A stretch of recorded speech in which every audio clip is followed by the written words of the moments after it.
What's up, guys? Dustin here with the Dustin LeBleu CEO podcast, and as always, I'm joined by my main man, Austin Ray. So we have a pretty good topic going on for this week, and actually, it's something that us as a company in general, or companies really in general, we really like to diversify. We don't like to, I guess we're like stupid diversified. Yeah. I mean, that's the best way to put it. I mean, heck, if you just look at Insane Labs as a company, we're in every scene possible. But the main point of it is to not put all of your eggs into one basket. I know it's Correct. a cliche way to say it, but it's pretty much just the truth.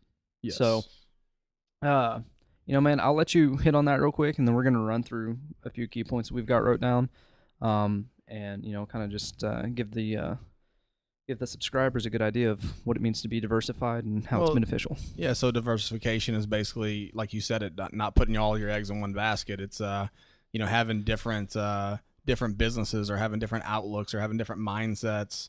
And there's all kind. When I think of diversification, I think of even mindset too. Not being stuck in one way, being able to diversify. Going back and forth between thoughts and ideas, and what's going to stick and what's not. Yeah, and that's actually leads us pretty much like straight into one of our first points, which is being open to new things, and not only being open to new things, but having an open mindset for new things, for new avenues, and for new branches of your company. Mm-hmm. And I think that's fantastic. That's where people need to be evolving to. But before you do that, we want to make something evidently clear. Dustin, you took years, diversifying. But first, before you did that, you made sure that you put the time and effort into something that was already reaping success. Yeah, man. Remember, guys, when you're listening to this, remember I've been doing this for almost 20 years now. So I've been doing business for almost 20 years. It's a long time. But it's not that long compared to what I'm doing at 50 years, right?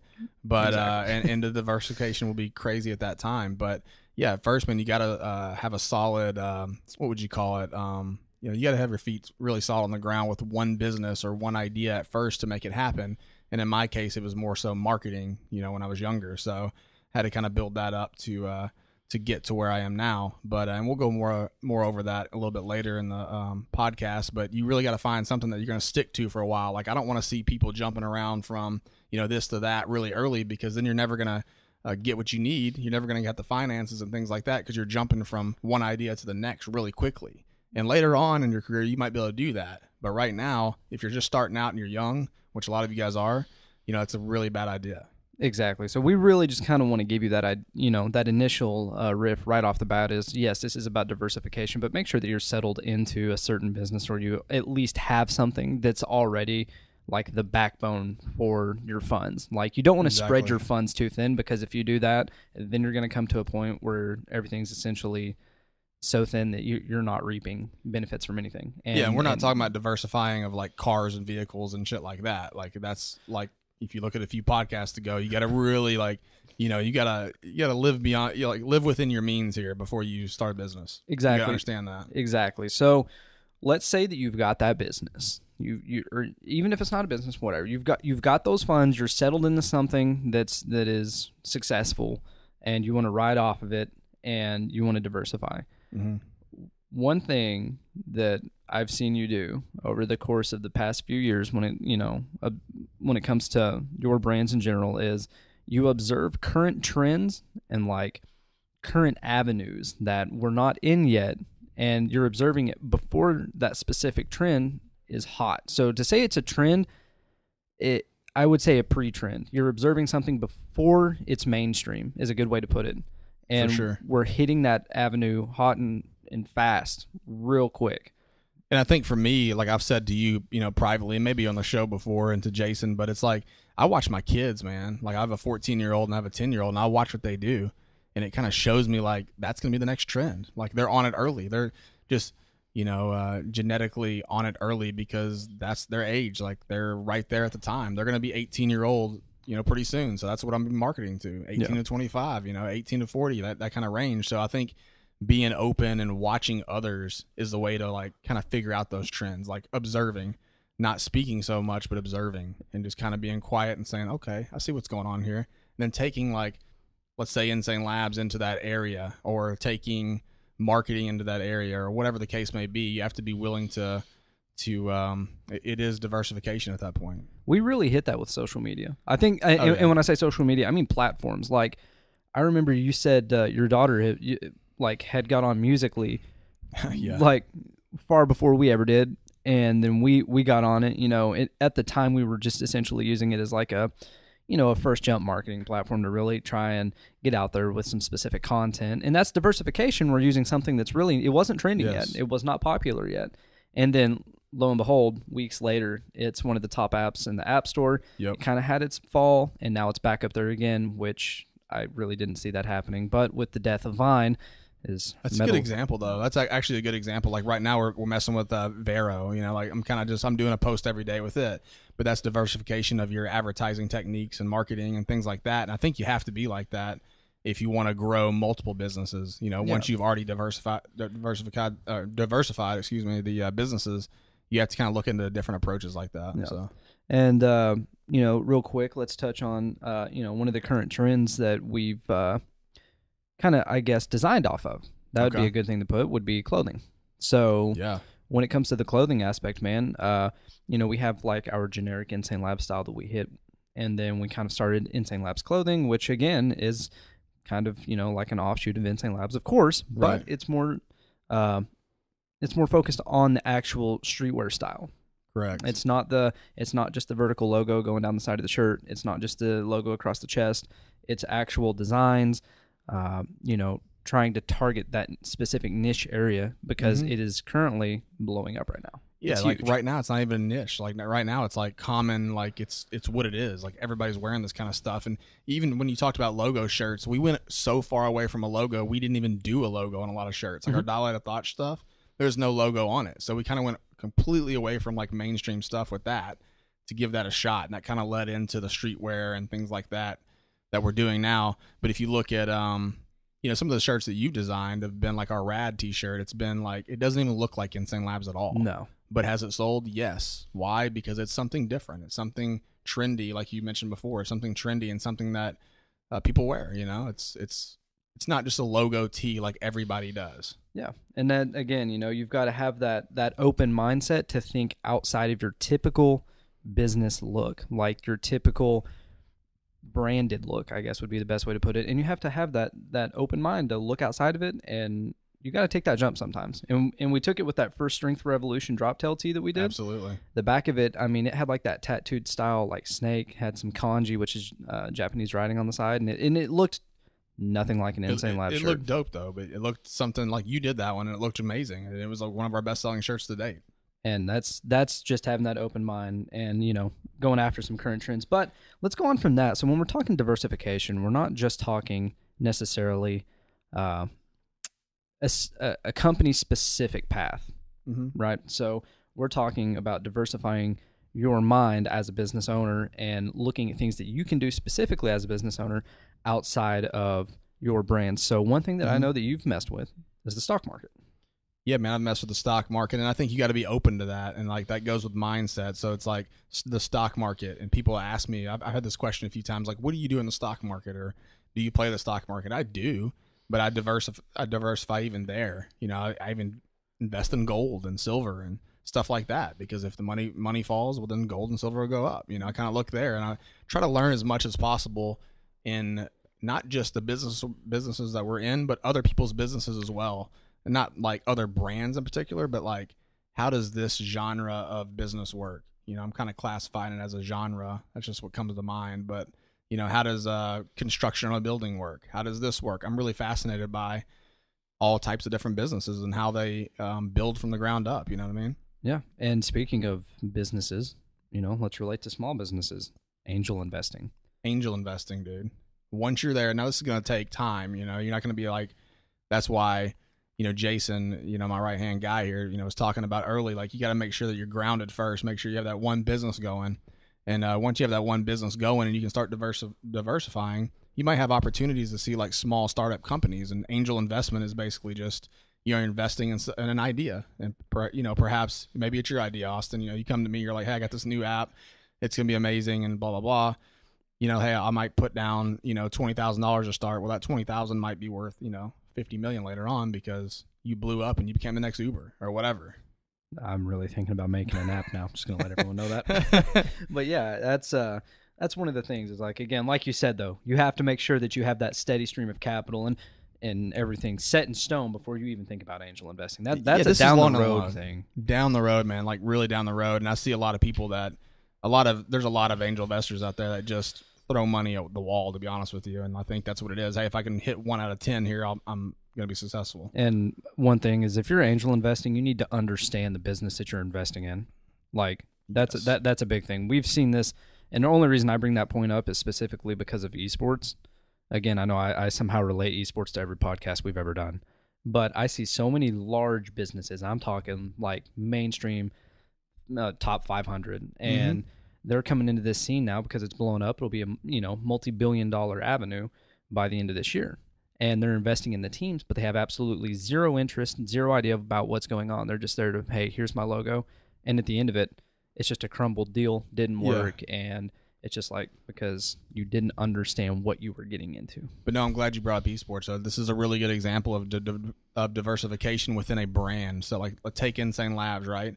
So we were sports nutrition, energy products, things like that. Well, we diversified by going into the esports game. What was it, over 2.5 years ago? Yep, maybe two. And we started out with Insane Focus. With Insane Focus, the pill version. So like we tried that didn't actually work. We went to insanefocus.gg. It's worked incredibly well. Like, I mean, we're pushing some like really big numbers right now with that product. First off, it's a good product. Second off, we were early in the game. So that's something to be said for being early in the game when you are diversifying. Yeah, and that's pretty much like this is kind of leading into like I think one of the questions that you're going to receive from this podcast is you're going to have people like, okay, well, you're talking about diversification. How have you guys as a company diversified? Okay, we've hit on it here a little bit. We've touched on clothing. Dustin, you've touched on going into the stock market, and we brought up gaming. But as a whole, there are multiple business avenues that we have branched off into. One, let's start with retail. Yeah, well, actually, before retail, I'm gonna go a little bit before that. I started in marketing, and that's how I got a little bit of money to start retail. So once I got a little money in marketing, and I'm talking about traveling the country, for 2 or 3 years, when I was like 18 or whatever. Then I got some money and opened up a tanning salon with my wife, and then after that, opened up a gym, which worked perfectly with the tanning salon. So that's something where you kind of match two together that make a really good thing, and those are still open today, still running, still doing great. Off of those became a vitamin store, which I opened, which that in turn the idea of, LeCheek Nutrition, to where it got us in the nutrition game. So it's like these little ideas, you have to kind of jump off patterns. You have to like recognize patterns and what patterns make the most sense for you to go in. Yeah. So does that make sense? Yeah. So like the wholesale and branding. Like the wholesale, would that have been the vitamin shop? Because I mean, you were essentially, would that have been vitamin shop, or would that be like the evolution into like LeCheek? Yeah, so it'd be like I had the vitamin store, which was doing terrible, but within that, I was sitting there and I was like, what are the patterns I'm seeing in different brands that I'm selling right now? Boom, here it is. That's how LeCheek came about. I sat there and researched and kind of figured out how to make my own brand. So that's how LeCheek came about in 2011. And then you started thinking, man, I need to make my own products, and that's where manufacturing comes into play. Yeah, and then a few lines down the line, or we started thinking about manufacturing. How do we manufacture our own products? And then what came after that was, here's another like a diversification type thing. Okay, we're making our own products. How do we make other people's products in our space? So then we diversified there. So I think that's really big. We're talking a lot of it. Like when you look at our business structure as a whole, there is a ton of different moves we've made, where we're not just really one company. Like it may look like one company at the top, but it's a lot of different companies underneath like one envelope. Yeah. And along the whole way, I know this is everybody's favorite word to use, but we're vertically integrated. Man, I heard that one time from I guess you can say a friend of mine, at this point. And it's like, he said vertical integration one day. And I was like, yeah, man. Yeah, we're vertically integrated. I didn't know what that meant. And now I know what it means, So yeah, we're definitely vertically integrated. We do everything from the ground up. So, and let's here's a few things that people, if you're a regular of this podcast, then that we're in these fields already. However, if you're new and just now tuning in, we're gonna hit on a few things here, actual business avenues that we're in now, that we've branched into, and it's a good diversification of the typical supplement company, manufacturing, etc. These are actually quite far away from that. So let's go with number one, movies. So movies, yeah, we've been in this for, I think it's been like 3 years now. We started our first movie, which goes along with Insane Labs and the horror production kind of look, right? So it makes sense there. It's not just like crazy off the cuff, right? Maybe it is a little bit. Hell, I don't know. Whatever. Who gives a shit? It works, It worked. So we're finally at the point now, three and a half years later, we have a movie that's going to be going to big screen. That's going to be going to big screens. Be going to, pretty much worldwide. And we got, 2 big distributors picking this thing up. So that's a good, example of taking your time and sticking with something and having patience, which we talk about quite a bit, having patience to allow something to happen. And that's one where it took a lot of fucking patience, I'll be honest with you. Oh man, I can remember the editing phase of that. That was patience itself. And then waiting for the return on the investment for that. Well, actually, I can't imagine. That's a good point. Like, talk about that when you talk about diversifying, like, and building something from scratch. We had to learn, like, and I say we, not me in particular. It's more of you and Jordan and Chase. You had to learn, like, how do you edit a movie? Like, where do you even start with that, right? So these are things that people, will be like, how do I start a business? Well, every time we do a business, we have to learn how to start the business. It's a learning process. It always is. You talked about somebody that had to diversify. We have Jimmy who runs sound now. Originally, I went to edit the sound on the first movie. I mean, this was my first time ever doing that. I completely butchered it. Dustin comes back from the screening and I knew something was up. He's just like, man, what did you do? You're like, Jimmy, take over sound. And Jimmy coming fresh into the scene with the company. How many years he spent? He was like the head guy at a tree trimming service and comes in that has no idea like how to operate a computer really that well. And then ends up being a sound guy. That you talk about diversifying your craft, man. Going from tree trimming to sound development on a movie. That's pretty crazy. That gives you an idea. So here's a new one that we're in. Mm-hmm. And this one, I'm not going to even like preface this as a sensitive subject because it's not for us anymore. And I hate people doing that. Like this, we're talking about cannabis.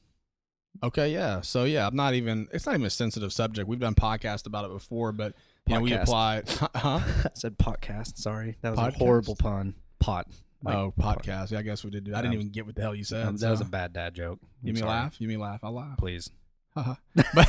Okay. but yeah, no, we're getting into that. This is something where we plan on processing and growing, and we have a dispensary that we're going to be popping up probably the next year or so. So we've been like really involved in that. I'm really excited about that. Actually, it's like something new, and it's something that I feel like it's not like a step.